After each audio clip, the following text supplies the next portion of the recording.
Friends, कैसे हो आप सभी। तो आशा करती हूँ अच्छे होंगे और आपका स्वागत है आपके अपने यूट्यूब चैनल पर जिसका नाम है जीएस विद नेहा। तो आज की हमारी क्लास रहने वाली है लक्ष्य सीरीज़ में क्लास नंबर 13। इससे पहले मैं 12 क्लासेस करा चुकी हूँ। यदि आपने वो क्लासेस नहीं देखी तो उनको देख लीजिएगा।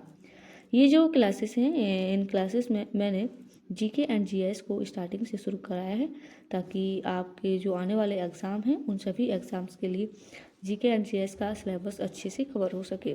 साथ ही मैंने स्टैटिक जीके को इसमें अलग से ऐड कर दिया है और इनके लिए आपको कहीं और से क्लासेस ना करनी पड़े। ओके, यदि आप चैनल पर नए आए हैं तो वो चैनल को सब्सक्राइब एंड वीडियो को लाइक हो सके तो शेयर कर दीजिएगा। तो आइए स्टार्ट करते हैं आज की क्लास। इंडियन पॉलिटी में सबसे पहले हम बात करने वाले हैं नागरिकता, सिटीजनशिप। ओके,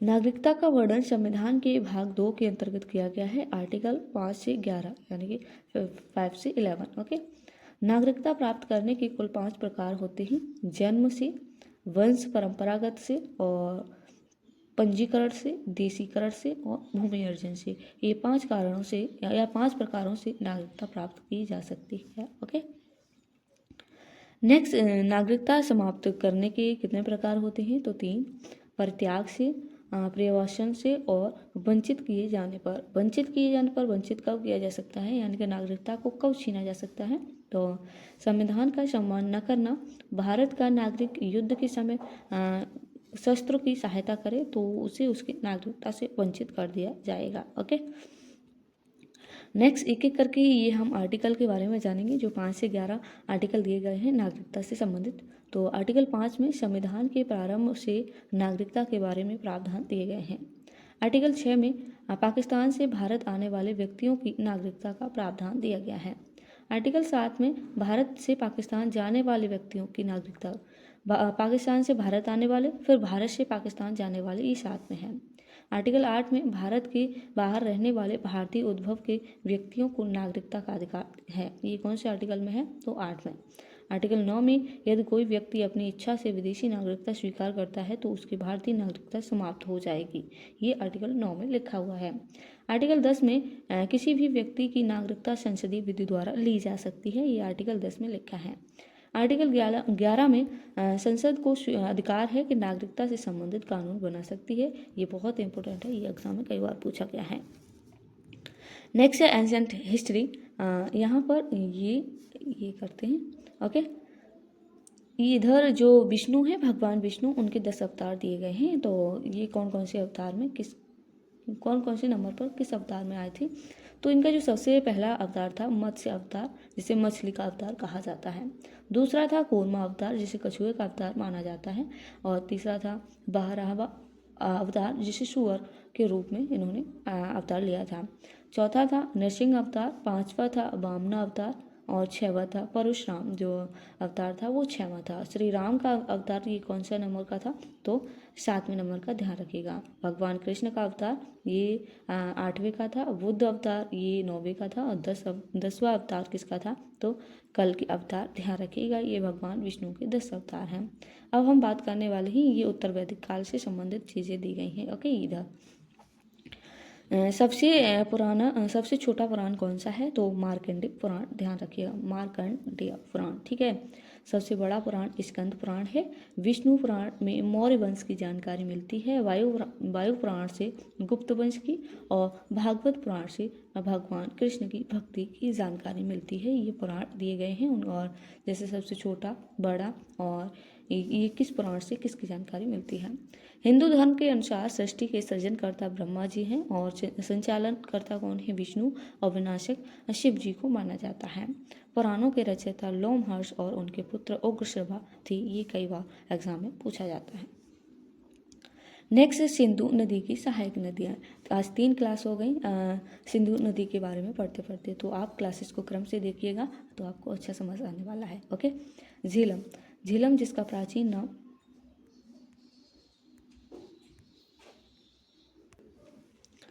विदिशा है और उद्गम वेरीनाग जम्मू कश्मीर से होता है और श्रीनगर झेलम नदी के तट पर स्थित है। ओके, नेक्स्ट है वुलर झील जो भारत की सबसे बड़ी मीठे पानी की झील है। झेलम नदी द्वारा इसे पोषित किया जाता है वुलर झील को। नेक्स्ट है चिनाब नदी, ये इसका प्राचीन नाम क्या है? अश्किनी, ध्यान रखिएगा। उद्गम बारालाचा दर्रा से होता है और सिंधु की सबसे बड़ी सहायक नदी है चिनाब, ध्यान रखिएगा, मोस्ट इम्पोर्टेंट है। चिनाब नदी लाहौल घाटी में चंद्र और भागा नदियों का संगम से बनती है। चिनाब नदी किसके संगम से बनती है? चंद्र और भागा नदी के। ओके, और कौन सी घाटी में? लाहौल घाटी में। और मैं आपको बता दूं कि कहीं कहीं आपको टाइपिंग मिस्टेक मिलेगा तो उसके लिए सॉरी। ओके, रावी नदी प्राचीन नाम क्या है इसका? पुरुषनी और उद्गम कहाँ से होता है? रोहतांग दर्रे से। साथ ही ये आपके लिए क्वेश्चन है, सिकंदर और पारस के मध्य युद्ध किस नदी के तट पर हुआ था? ये आपको कमेंट बॉक्स में बताना है। नेक्स्ट है ब्यास नदी। ओके, ब्यास नदी जिसका पुराना नाम क्या है? बिपाशा, रोहतांग दर्रे से इसका उद्गम होता है। सिंधु की एकमात्र सहायक नदी है ब्यास, जो पाकिस्तान में प्रवेश नहीं करती है। हर के यानी कि जो पंजाब में है के पास सिंधु नदी में जाकर मिल जाती है। ये क्या बोल रहा है? जो सिंधु नदी है वो सिंधु नदी की एकमात्र नदी है जो पाकिस्तान में प्रवेश नहीं करती है। सतलुज नदी प्राचीन नाम इसका क्या नाम है? तो सुतुंद्री उद्गम राजस्थान झील से होता है। मानसरोवर झील तिब्बत से। सिंधु नदी की सबसे लंबी सहायक नदी है। तिब्बत में इसे लंग चेन कहा जाता है, इसको सतलुज नदी को। यह भारत में प्रवेश कहाँ से करती है? तो सिपकला दर्रे से। और साथ ही आप ये बताना है सिपकला दर्रा कहाँ पर है। नेक्स्ट है इकोनॉमी में राष्ट्रीयकृत बैंक, नेशनलाइज्ड बैंक, जिनकी कुल संख्या कितनी है? तो 12। एक एक करके हम इन बैंकों के बारे में जानेंगे। SBI इसे स्टेट बैंक ऑफ इंडिया कहा जाता है, भारत का सबसे बड़ा पब्लिक सेक्टर बैंक है। स्थापना या राष्ट्रीयकरण 1 जुलाई 1955 में हुआ था, सिफारिश AD गोरेवाला के द्वारा की गई थी, समिति के द्वारा। समिति मुख्यालय मुंबई में है।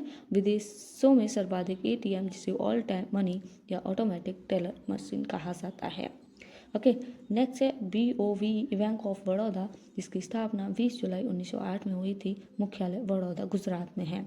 9 अप्रैल 2019 में बड़ौदा में देना और विजया बैंक का विलय किया गया था, ये ध्यान रखिएगा। ये second largest public sector bank है ऑफ इंडिया। ओके, जो बड़ौदा बैंक है।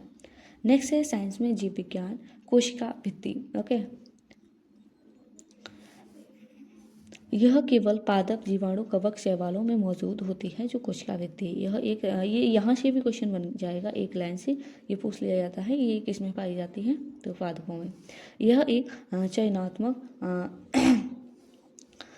पारगम झिल्ली है। जो ये कैसी है? एक चयनात्मक पारगम झिल्ली है, ध्यान रखिएगा, के विपरीत अणुओं में मुक्त करने को अनुमति देती है। फिर से बोलती हूँ, यह केवल पादप, जीवाणु, कवक, शैवालों में मौजूद होती है और यह एक चयनात्मक पारगम झिल्ली के विपरीत अणुओं में के मुक्त मार्ग को अनुमति देती है। यह कोशिका को कठोरता और आकार प्रदान करती है। यह कोशिका को संरचनात्मक सहायता और सुरक्षा प्रदान करती है। कौन? तो कोशिका भित्ति, ध्यान रखिएगा। यहाँ पर कोशिका भित्ति की सामग्री, यहाँ टाइपिंग मिस्टेक है तो ओके। नेक्स्ट कौन कौन सी सामग्री? जीवाणु में पेप्टाइन, कवक में काइटिन, पादप में सेलुलोज, शैवाल में सेलुलोज या पैक्टिन, ये ध्यान रखिएगा। नेक्स्ट है जीव विज्ञान, यही है गुणसूत्र, क्रोमोसोम। कोशिका के केंद्रक में पाई जाने वाली धागे जैसी संरचना है जो आनुवंशिक जानकारियों को एक पीढ़ी से दूसरी पीढ़ी तक ले जाते हैं। उनको क्या कहा जाता है? क्रोमोसोम या गुणसूत्र कहा जाता है। जो बता रहा है, जो आनुवंशिक जानकारियां हैं उनको एक पीढ़ी से दूसरी पीढ़ी तक ले जाता है। मनुष्य में कुल 46 गुणसूत्र होते हैं, 23 जोड़े और 22 जोड़े। ओके, 22 जोड़े कायिक गुणसूत्र होते हैं और एक जोड़े लिंग जोड़ा होता है। जैसे XX ये महिलाओं में होता है, XY ये किसमें? पुरुषों में, तो ध्यान रखिएगा।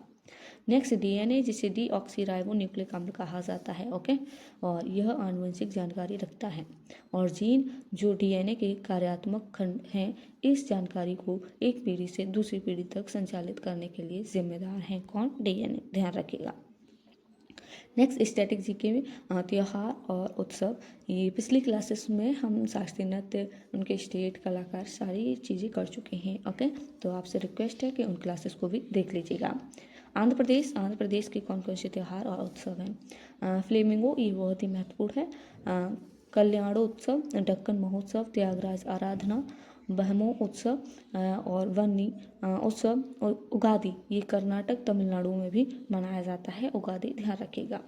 दुर्गम्मा विशाखा राज्य का रंगीन पर्व है जो जनवरी के माह में मनाया जाता है। ओके, नेक्स्ट है लुम्बिनी, ये 3 दिन का फेस्टिवल उत्सव है और गौतम बुद्ध को समर्पित है। नेक्स्ट है पुष्करालू, ये दक्षिण भारत का नववर्ष है। नेक्स्ट है त्यागराज आराधना, ये आंध्र प्रदेश का प्रमुख त्यौहार है, ध्यान रखिएगा। ओके, तो ये थी आज की हमारी क्लास। तो आपको बताना है कमेंट बॉक्स में क्लास कैसी लगी। साथ ही आपको क्लास अच्छी लगती है और तो आप हमारे चैनल को सब्सक्राइब एंड वीडियो को लाइक हो सके तो शेयर भी कर सकते हैं। ओके, तो मिलते हैं नेक्स्ट क्लास के साथ। तब तक के लिए आप अपना ख्याल रखिएगा और अच्छे से अपनी तैयारी कीजिएगा।